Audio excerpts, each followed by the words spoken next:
The following are the extracts from the balance sheet of a company as on 31 March 2017। 31 March 2017 को जो balance sheet बनती है उसकी कुछ आइटम जो है वो आपको नीचे दी गई हैं।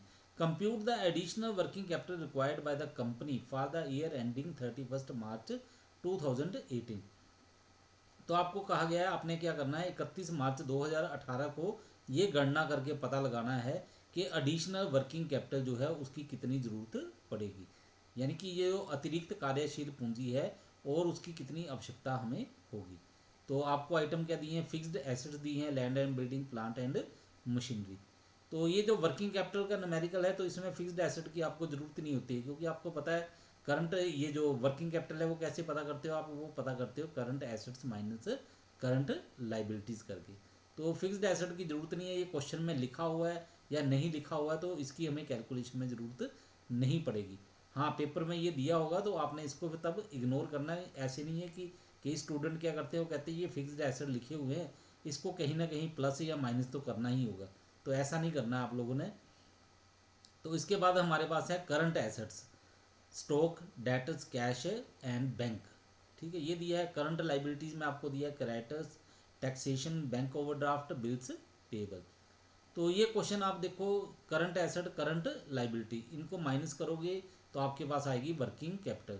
और ये वाला न्यूमेरिकल आपने पहले कर लिया होगा, जो पिछला लेक्चर अटेंड किया था तो उसमें ये न्यूमेरिकल हमने किया था यहीं तक वर्किंग कैपिटल पता करने के लिए। ठीक है, तो इसकी वर्किंग कैपिटल आपने पता की थी तो वो कितनी आ गई थी, वर्किंग कैपिटल आपके पास आई थी current asset minus current liability करके। ठीक है, 14,50,000 रुपये। अब इस क्वेश्चन में और क्या दिया है आपको, वो दिया है एडिशनल इंफॉर्मेशन। जो अतिरिक्त सूचनाएं हैं वो क्या है, it is estimated that sales will increase by 25% next year. तो ये अनुमान लगाया गया है कि अगले वर्ष सेल्स 25% बढ़ जाएगी। Maximum amount of overdraft that can be availed will be only ₹4 lakh. तो ये जो ओवरड्राफ्ट है उसकी एक सीमा निर्धारित कर दी गई है कि 4 लाख रुपए से ज़्यादा का ओवरड्राफ्ट जो है वो नहीं किया जा सकता है। ठीक, इसके नेक्स्ट है there will be no increase in the liability for tax due to increase in sales. अगर बिक्री में बढ़ोतरी होती है तो उससे टैक्स का जो दायित्व बनता है उसमें कोई भी फर्क नहीं पड़ेगा, किसी प्रकार की बढ़ोतरी नहीं होगी।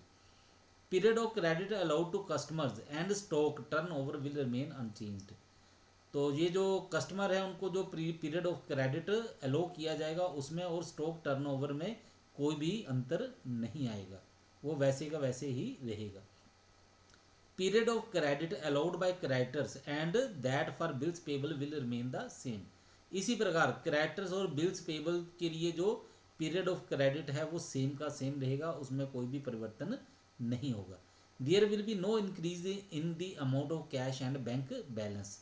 कैश और बैंक का जो बैलेंस है उसमें कोई भी बढ़ोतरी नहीं होगी, किसी प्रकार की वृद्धि नहीं होगी। तो इस क्वेश्चन को अगर आप ध्यान से देखो तो आपके पास क्या दिया गया है, आपको जो आवश्यकता है वो है करंट एसेट्स की, करंट लाइबिलिटीज़ की, और जो इस समय वर्किंग कैपिटल है वो है 14,50,000 की इसकी। और जो एडिशनल इन्फॉर्मेशन आपको दी है, एडजस्टमेंट दी है, तो आप देखोगे जिसकी हमें ज़्यादा ज़रूरत है वो है सिर्फ पहली और दूसरी एडजस्टमेंट। बाकी की एडजस्टमेंट आपको देखने की भी ज़्यादा ज़रूरत नहीं है, क्योंकि उसमें सभी में यही कहा गया है कि कोई भी परिवर्तन नहीं होगा, ना तो कोई वृद्धि होगी ना ही कोई कमी होगी। तो इसलिए बाकी की जो आगे एडजस्टमेंट हैं उनकी हमें ज़्यादा ज़रूरत नहीं पड़ेगी। जब भी आपने क्वेश्चन को सोल्व करना है तो आपको ये वाली दो एडजस्टमेंट हैं, इन्हीं की ज़रूरत पड़ेगी आपको इस न्यूमेरिकल को हल करने के लिए। तो चलो अब इसको सोल्व करके देखते हैं। सबसे पहले हेडिंग बना लो, calculation of additional working capital requirement. ठीक है, इसके बाद आपके पास कॉलम है एक्चुअल, जो इस साल की वर्किंग कैपिटल है, असली वो क्या है 2016-17 की, वो आपको नीचे आइटम देके पता करनी है। एस्टिमेटेड इंक्रीज, जो अनुमान लगाया गया है वृद्धि होगी वर्किंग कैपिटल में, वो कितनी होगी वो नीचे आप कैलकुलेशन करोगे तब पता चलेगा। फिर उसके बाद है एस्टिमेट 2017-18, और ये एस्टिमेट लगेगा कि अगले वर्ष जो है वर्किंग कैपिटल की राशि क्या बनेगी। तो करंट एसेट में पहले देखते हैं स्टॉक, इस साल कितने का है, इस साल है 20 लाख का। तो आपको एडजस्टमेंट में क्या कहा गया है, एडजस्टमेंट में देखो आपको ये कहा गया है कि सेल्स जो है उसमें 25% की वृद्धि होगी।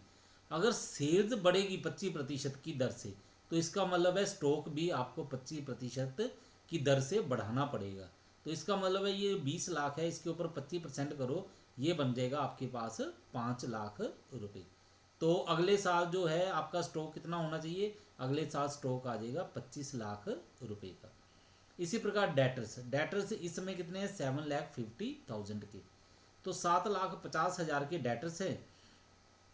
तो जब सेल्स बढ़ेगी तो इसका मतलब है डेटर्स भी बढ़ेंगे। 25% की सेल बढ़ गई है तो इसका मतलब डेटर्स जो हैं वो भी 25% से इंक्रीज होंगे, क्योंकि कहा गया है कोई पीरियड वगैरह में किसी प्रकार का कोई परिवर्तन नहीं होगा। तो इसका मतलब है डेटर्स जो हैं यही बढ़ेंगे 25% की दर के साथ।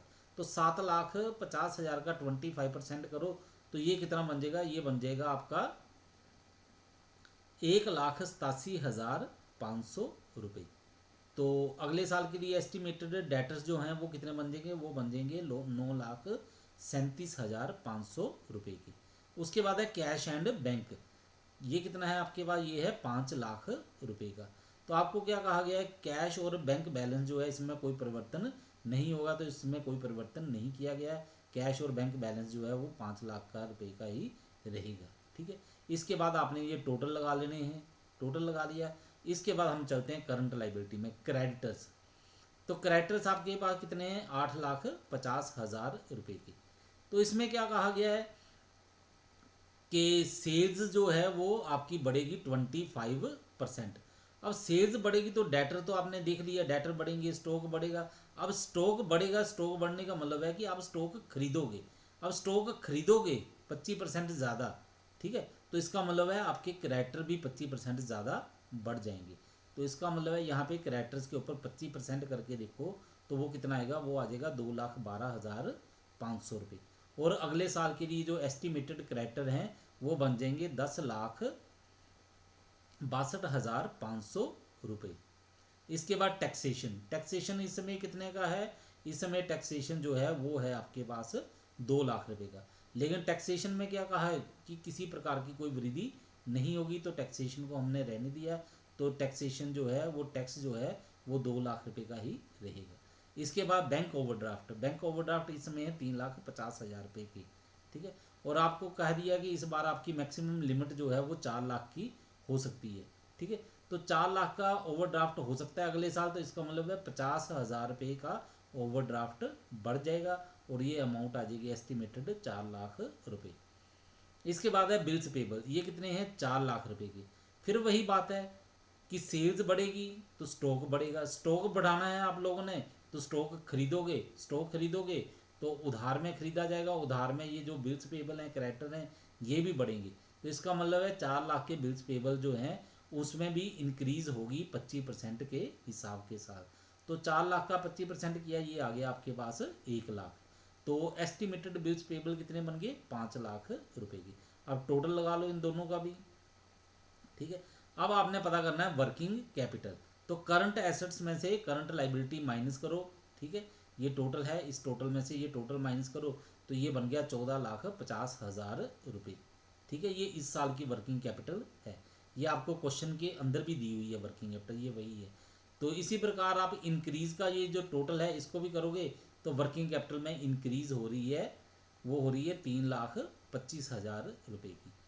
ठीक है, और एस्टिमेटेड वर्किंग कैपिटल जो है अगले साल के लिए 2017-18 के लिए वो बनेगी आपके पास 17,75,000 रुपये। तो जो मेन आपका जो आंसर है जो आपसे पूछा गया था वो था एडिशनल वर्किंग कैपिटल रिक्वायर्ड। तो ये आपके पास बनती है 3,25,000 रुपये। तो यही आपका आंसर है। तो प्रॉब्लम बिल्कुल सिंपल सी है, आ गई होगी आपको समझ। Okay, thank you.